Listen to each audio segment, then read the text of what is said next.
Hello everybody, my name is Zeotrex, and today we're taking a look at this video called Spider-Man No Way Home kind of fixed MCU Spider-Man.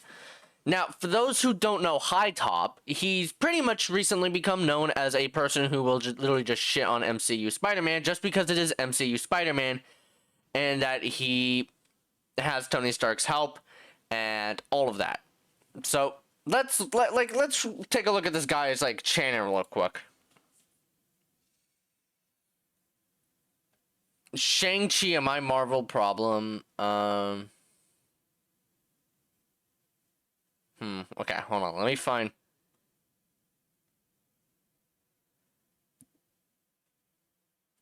Hold on. There's a video.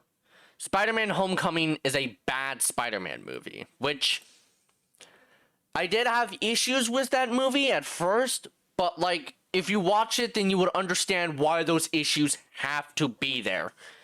But this isn't like a movie review or anything, really. It's just me looking at this guy's bullshit. 12. Let's just read the comments. When you look at the Home trilogy as some sort of, it makes more sense. Peter had to go through all this stuff to fully, that right there.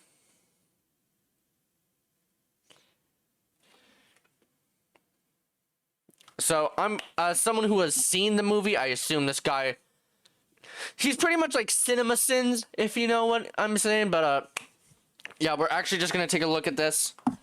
Stop talking, and I will pause and point some things out while I fidget around with a USB drive. Major spoilers. Right. Yeah. So 2 years ago, Spider-Man Far From Home broke me. Sick, heartbroken. Now I'm about to. Yeah. Okay. I want to talk about that. That video is pretty much another way of saying, hey, pretty much him critiquing Spider-Man Far From Home because it was in the never mind. No Way Home, but I have to make a stop first. So this John, is you excited for No Way Home? John, are you excited for No Way Home? Yeah.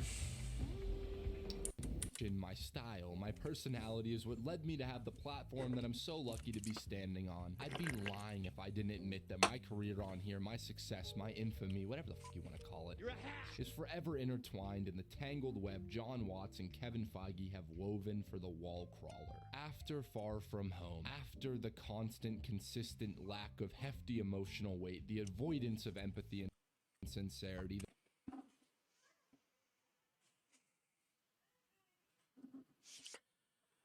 hold on, let me focus on being a lighthearted teen comedy with the maturity and depth of an episode of Drake and Josh. probably because that's kind of like what Spider-Man is, my guy. Spider-Man is supposed to be depressing. No, not depressing. Spider-Man is a lighthearted superhero. He cracks jokes all the time.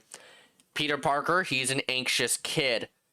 And, I think what these movies were doing is that they were trying to encapsulate that much more than the, let's say, the much more serious, Amazing Spider-Man and Raimi films. Now, Amazing Spider-Man movies, those ones weren't as serious, but they definitely didn't match the same. They were going for a much more comedic tone here.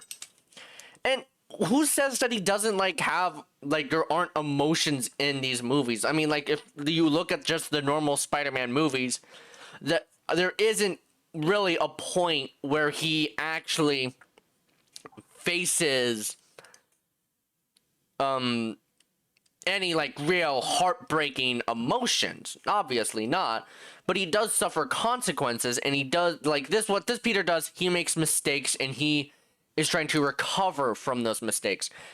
Spider-Man Homecoming, he has to recover from the mistake that he tried to save the ship.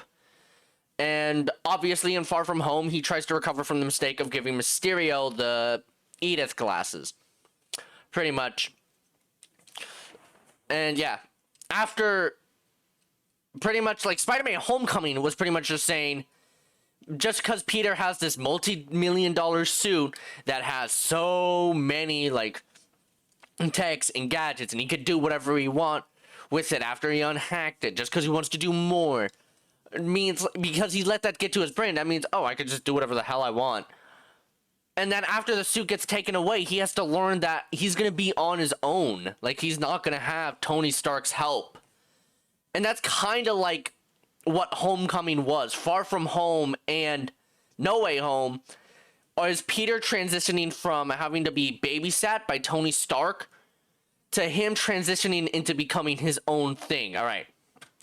I was heartbroken, unable to be excited for anything Marvel was going to do with this rendition of a character that I have loved since I first could love. To put it simply, Peter Parker in the MCU outside of Civil War has never felt like Peter Parker to me. I know that, you know that, we all know it. I should just shut the fuck up. And did I think for a second that Spider-Man No Way Home would change that, would fix that? Was I hopeful? A little. Was I assured? Nah. Was I wrong? Kinda. But first, I'd like to thank the special sponsor of Also, quick tip for like any other YouTubers, if they like ever find this. Oops, I dropped something. If you're gonna do a sponsor, do it at the end of the video, or like midway through the video, or do it at the end of the video. actors reprise their roles is goosebump inducing. When Ock shows up, when you hear that Elfman theme slowly creep in, when the echo of the goblin laugh hits those eardrums, when the audience gasps, collectively getting a cold shiver sent down their spine, it's like nothing else. Until you, if you're unfortunately like me, quickly realize that John Watts and screenwriters Eric Somers and Chris McKenna working with Willem Dafoe's Norman Osborn and Melina's Otto Octavius within the MCU's established tone is like trying to eat a gourmet meal in the stall of a KFC Established tone. Hold on, let me. bathroom. It still tastes great, it still hits the spot, don't get me wrong, you still get those goosebumps, but you're distracted by the smell of bleach that covers up the human excrement of processed chicken. It's What are these metaphors? almost like taking these legends and shoving them into Happy Hogan's apartment was never going to be the best way to serve and service these characters. What? What is he saying here? Okay, first of all, Otto was still like, I'm not sure if he's just saying that these characters don't feel like they're characters, because, okay, let's just. What I'm saying is taking characters crafted, conceived almost 20 years ago by a director at the height of his career, a director whose style, personality, heart, and soul is felt in every frame, every blink, every touch, and throwing them into the Marvel machine, throwing them into the... Who says that emotion isn't in this movie? It is like, this is the darkest Spider-Man movie we've had so far. Peter Parker does face serious consequences. And the third MCU Spider-Man tale, filmed during a pandemic, should never work. And for me, half the time, it did not work. For me, the first half of No Way Home was everything I feared. Raimi meme callbacks. there was one Raimi meme in there, by the way. One Raimi meme. It wasn't just multiple Raimi memes. There was only one Raimi meme throughout that entire thing, and it's this scene right here. Because the guys behind it, John Watts, like, knew what these characters were. Green Goblin is terrifying in this movie. I would say more terrifying than he was in the last one. Otto has to constantly, like, he's still battling the tentacles and the voices and all that. And Dark tech controlling Ock's arms, a lizard and an Electro who act very differently from what we once saw. But doesn't Lizard act the exact same way he does? And also, Electro is acting the way that he would have acted as Blue Electro after he got his powers. It's also just Jamie Foxx being Jamie Foxx. Like, come on, just let the characters be. you know, at least it's self-aware about it this swing around. Peter Parker, rather than deal with his own problems, immediately thinks to run to an Avenger for help, but this time he suffers. Oh my god, did you not get the point of the movie? The point is him learning responsibility. The consequences that have been sorely missing. Peter Parker, rather than confront the MIT Assistant Vice Chancellor, indirectly puts the entire fate of reality at risk. It's almost like Doctor Strange actually, talk to him about it. Okay, let's see what comments have to say.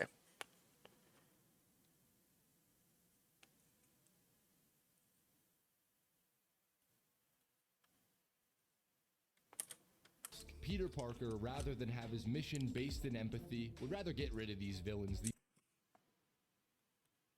Would rather just get rid of these villains? No. What he's doing is he's trying to cure the villains.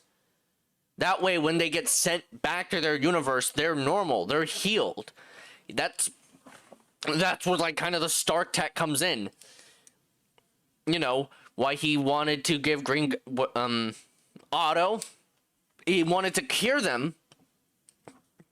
That way, they can live normal lives. Because this isn't like a Batman movie where those guys are just villains. Like, those guys, once they turn villains, they never go back. Kind of, you know, like... Because in those Batman movies, I don't think they really had a tragic tale except Dent. Here, most of the time, these villains were just normal people. Normal people who had just one bad day and then everything went wrong. Norman got fired from his job. He turned into Green Goblin. Otto, he miscalculated. He became Otto Octavius. Sandman just had bad luck. Lizard, I don't know. There's something about Lizard and his, like... Okay, they all just had bad days, pretty much. That's pretty much what turned them into these villains, and that would be reversible. In fact, most, like, 3 of these villains had the redemption arc already in Spider-Man 2, 3, and Amazing Spider-Man 1. These victims as soon as possible so he can focus on what's really important, getting his girlfriend and best friend into college. He didn't even... Did he watch the movie? Hold on. This comment right here. After the villains show up, I don't think Peter even mentions Colin what. Yeah. They showed up after he tried to get them into college. After that, it's like... Okay, I don't care anymore.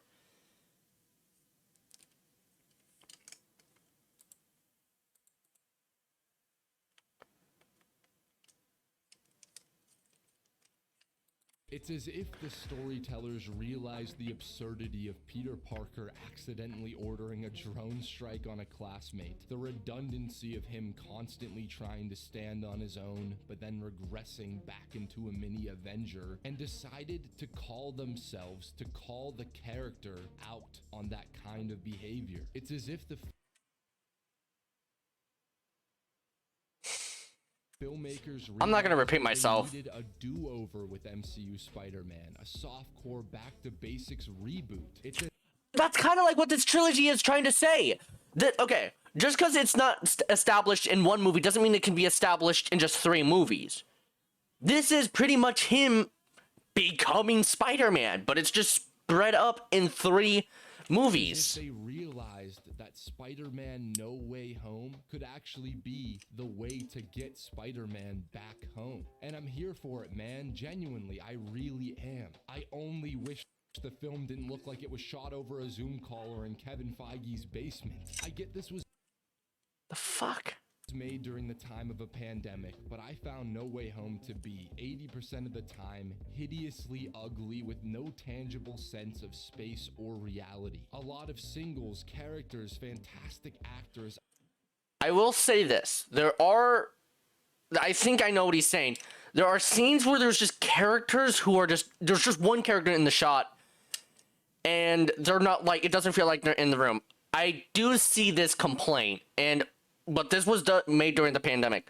Thomas Hayden Church and the guy who played Lizard, I forgot his name, they couldn't return to play their characters, due to the pandemic, or maybe they just had scheduling issues. And when they were recovered, obviously, those were just reused scenes. Although I'm not too sure about Lizard. How was that a reused scene? Because, like, that's from a different angle. I don't know. Isolated in front of a green screen, interacting with nothing, edited together with another fantastic actor, probably shot weeks, months later, reacting, isolated in front of a separate green screen. This has been the Marvel method for a good bit, but it's never felt so noticeable to me. The spatial continuity, the visual rhythm has never felt so off to me. No Way Home clearly needed a few more months in the oven, because the half-baked CGI really left a stale taste. The CGI is awesome. Just because it's CGI doesn't mean it's bad CGI. In my mouth. It's not by any means the fault of the artists, who probably finished working on it last week after months of sleepless, caffeinated nights. But if you have to use recycled footage from Spider-Man 3... again, this was filmed during a pandemic.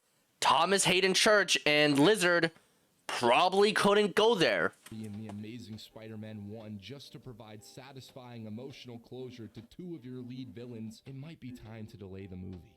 What I'm trying to say, really, is that I wish I could hear more of Jon Watts' voice as a filmmaker, as an artist. His visual touches in this film, the oneers, the trackers, the rawer violence are more predominant, but he still feels caught up, too caged, confined to the MCU film's hamster wheel of bare bones, flatly lit medium. And also about that bad CGI part, the Doctor Strange scene, that was visually beautiful. I loved that scene. Shots.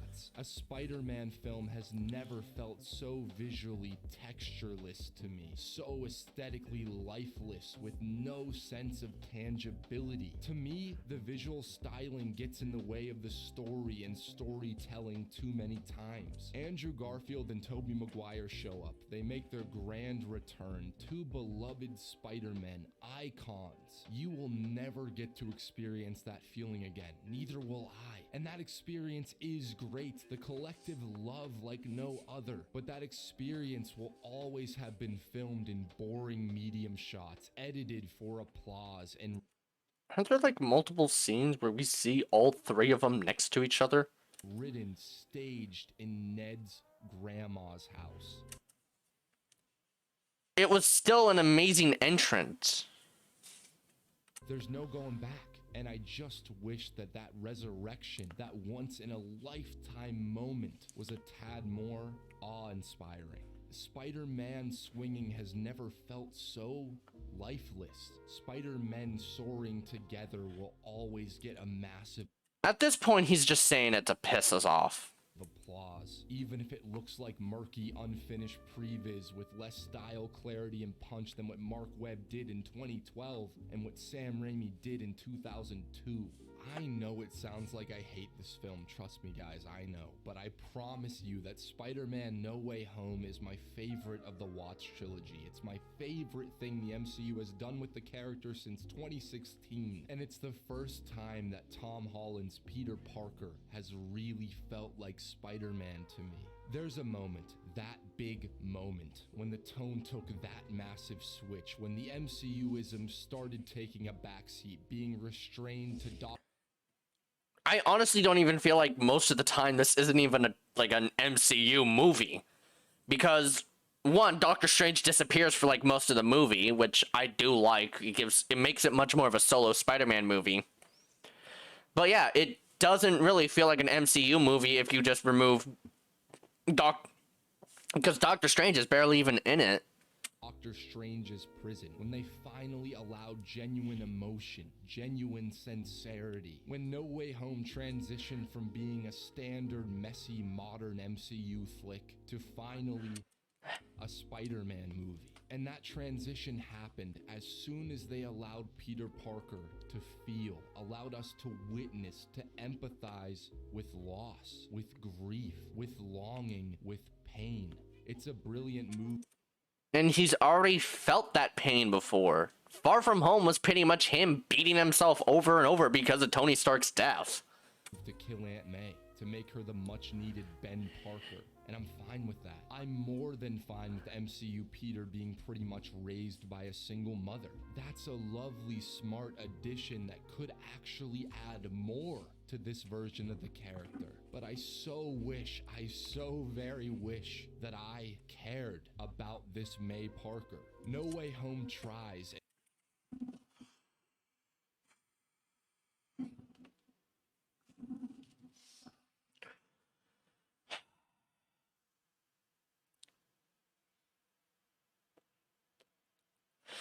He compares the movies to his expectations and ideas and lacks vision. They appeared in...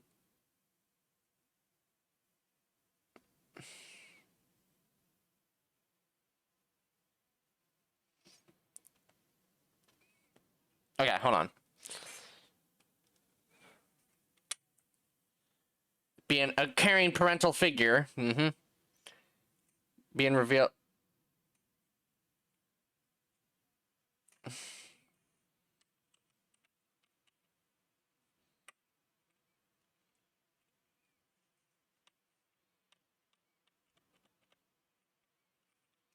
Yeah, this dude's okay. So I think I'm gonna finish the video. Succeeds at making her what she always should have been, Peter's moral compass. And she was that. And she was carrying in Far From Home. She was carrying in Homecoming at the last half. I just don't see these arguments. I don't see what you're trying to say. Is that for the last 2 movies, for the last 5 years, this Aunt May has been relegated to the cool, chill, hot mom. Summer fling. It's a travesty, a tragedy, because Tom Holland really he brings it here. Sorry, I keep pausing. I want to say something. Really brings but it in the way he allows her, allows Peter, allows us to feel the weight of her shocking death. I just wish this was I love how he's not even talking about how they redeemed Andrew or how Willem Dafoe, Green Goblin, is pretty much acting like how Green Goblin acts. I love how he didn't mention the cures. I love how he didn't even mention Peter making the choice to make he probably does like at the end, but and wish this was thought out movies ago, because then maybe May Parker would have always held the emotional weight, always have been the quintessential. He's literally showing scenes of Aunt May being a caring aunt. I don't know what else you want. Mother, that her comic counterpart, that her other film renditions have always been. But is that this film's fault for trying to rectify? No, it's your fault for setting up your expectations way too high and then be pissed off once the movie doesn't get down and suck your dick for you, because guess what? The movie doesn't have to do everything you expect it to do. It has its own direction and own thing. The previous, I'm not sure. I really don't know. I do know that after that moment, I started to feel a lot. I started to become invested in this Peter's journey. Maybe it was the inclusion of the other Spider-Men, the surprise everyone saw coming, but the love I was not expecting. Andrew saving MJ, okay, so leaping in front of Norman's glider, all wonderful cathartic character moments for 2 Spider-Men that have been trying to stop those inevitable, fateful tragedies from ever occurring. They couldn't in their universes. They couldn't and will never be able to go back and stop the loss they have experienced. I mean, okay. I understand what he's saying about Andrew, because Andrew, he couldn't stop his Gwen from dying, but like technically Toby stopped Green Goblin from dying in this movie. Unless we're talking about that whole before they died argument, which I think has been debunked to when they transferred to oh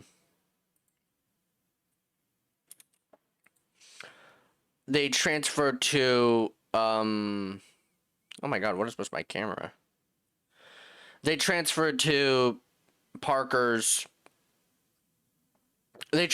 universe when they found out his name. But maybe, just maybe, to quote Andrew Garfield's always gut-punching, vulnerable Peter Parker, they can stop Tom's Peter from ending up like them. But that's the thing, right? That's what the movie is saying, right? That in order to be Spider-Man, truly be Spider-Man, you must experience life-altering, unforgettable, earth-shattering heartbreak. You must suffer only to endure. You must be faced with a choice to harm, only to help. It's what they do, what Spider-Man always will do. And yeah, man, there are little things I can nitpick all the live long day. The idea that Max Dillon or Kurt Connors have something they want to be cured of, they need fucking therapy, not a non-consensual jab to the neck. Or Raimi's Peter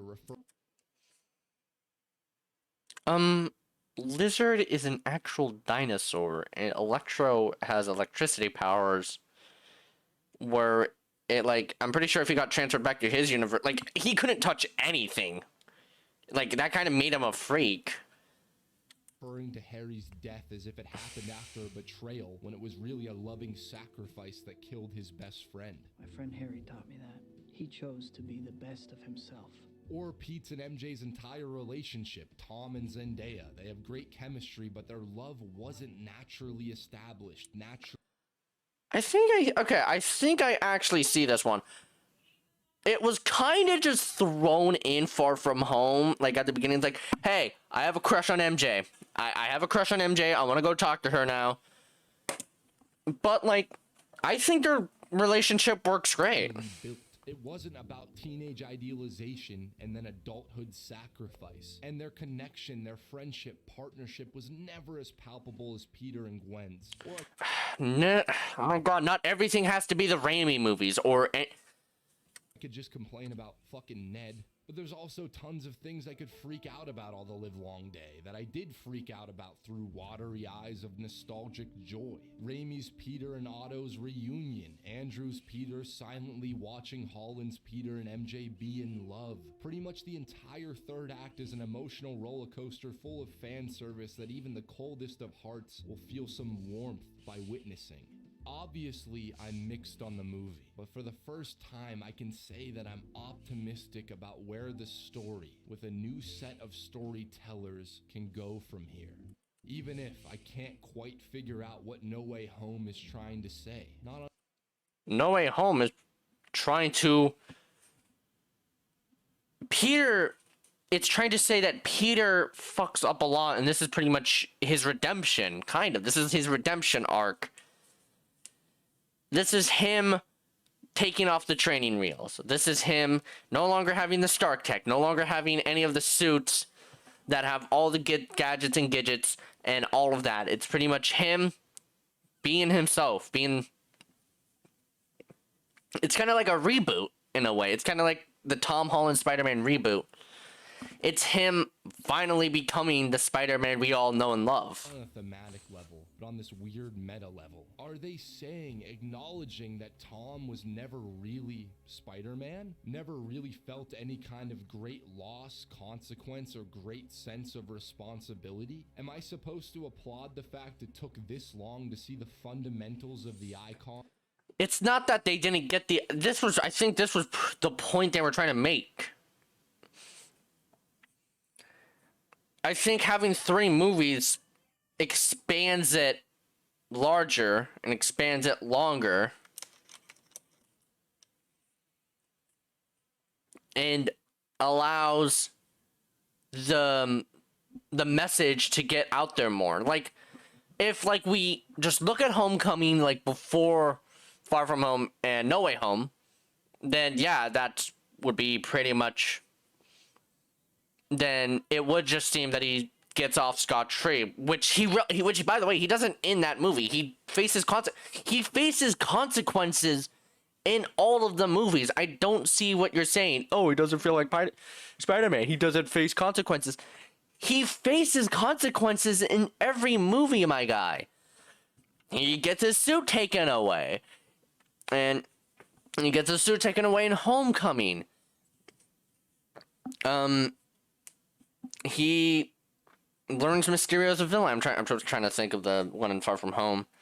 On the big screen? Are they really saying that we've spent more than half a decade and 6 film appearances watching a character that needed to lose everything, needed everyone to forget him in order for him to become the Peter Parker we all know and love? Don't get me wrong. Like I said, I'm here for it.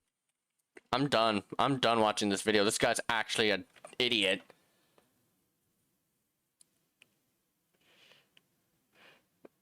I call out to no real reason be saying he hasn't dealt with any consequence. Too deep and it's...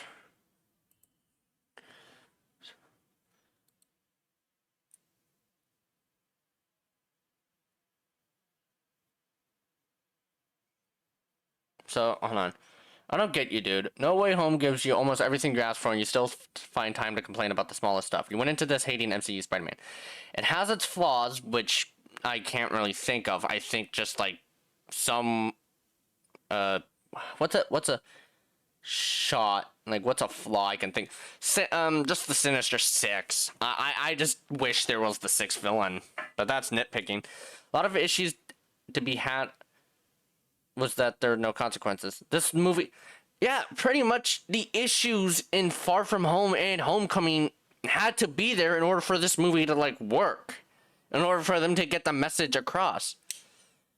And he still chooses to fight on because that's Spider-Man core. Not once did you mention how terrifying Willem Dafoe was, how Doc Ock was still the lovable but misguided scientist who wanted better mankind, or how Peter finally becomes the classic Spider-Man. It's one of the most bittersweet endings I've seen. His aunt is dead, everyone in the world forgot about him, and he has no one to share his memories or life with.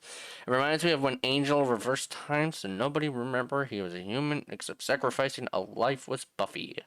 Trying to remember what that... I think that's X-Men. Correct me if I'm wrong. Peter ends up in a shitty apartment, friendless, no aunt or uncle, and all alone. He makes it... I don't know what the hell you want other than to troll because it's not the Sam Raimi version. Like, I like the Sam Raimi movies, but they have their issues of their own. Honestly. That's honestly what I think. Because, like... Like, I love the Raimi movies, but they do have issues of their own, mainly like in like Spider-Man 3. And like no movie is truly perfect. Like, movies are going to have flaws. They are going to have issues. Spider-Man No Way Home had a few issues. I don't see how they couldn't like throw in Vulture, or like maybe had Venom be in there, although he was in there. Or really... Oh, that's another flaw. It was just the end credit scene when they tossed Venom out of the MCU just because...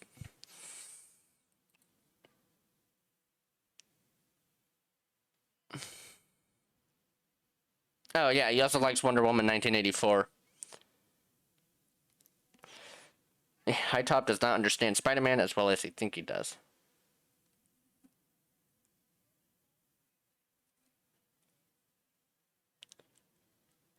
And yeah, the visuals were amazing. Let's see what other things this guy has.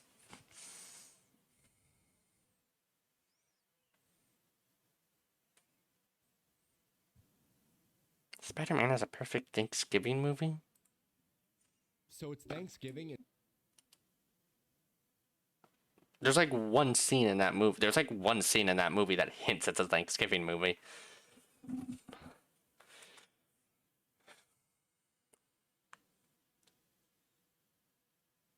Batman does not kill. Well, I mean, he does. Because, like, in the Keaton films, he killed a lot. Even though he wasn't, like, stab, shank, bat. That's another rant for another day. So, what do we learn from this today, kids? Hitop doesn't know Spider-Man. He, just hates the MCU because it's the MCU. And yes, I do have my thoughts about the MCU. And it's more, not just the MCU, more so just superhero movies nowadays. I just wish it was just easier to look back at a time where, not all these movies had to be connected to one big, like, universe. Like, I'm trying to think of, like, the last solo superhero movie we had that, like, wasn't connected. I think Batgirl's gonna be solo, huh? That's not, like, connected to the DCEU. Unless that's connected to the Keaton-verse, because I think Keaton's Batman is gonna be the Batman of that universe.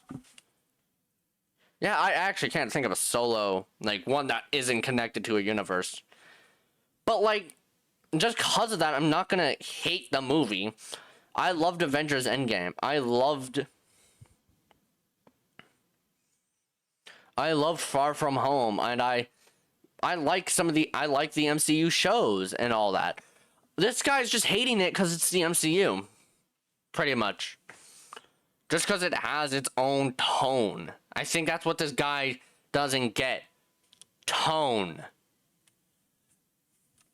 Anyways, before I bust a nerve, I think that's going to be all for today. If you guys did enjoy this video, hit that like button, subscribe, and always stay cool. Until next time, ciao!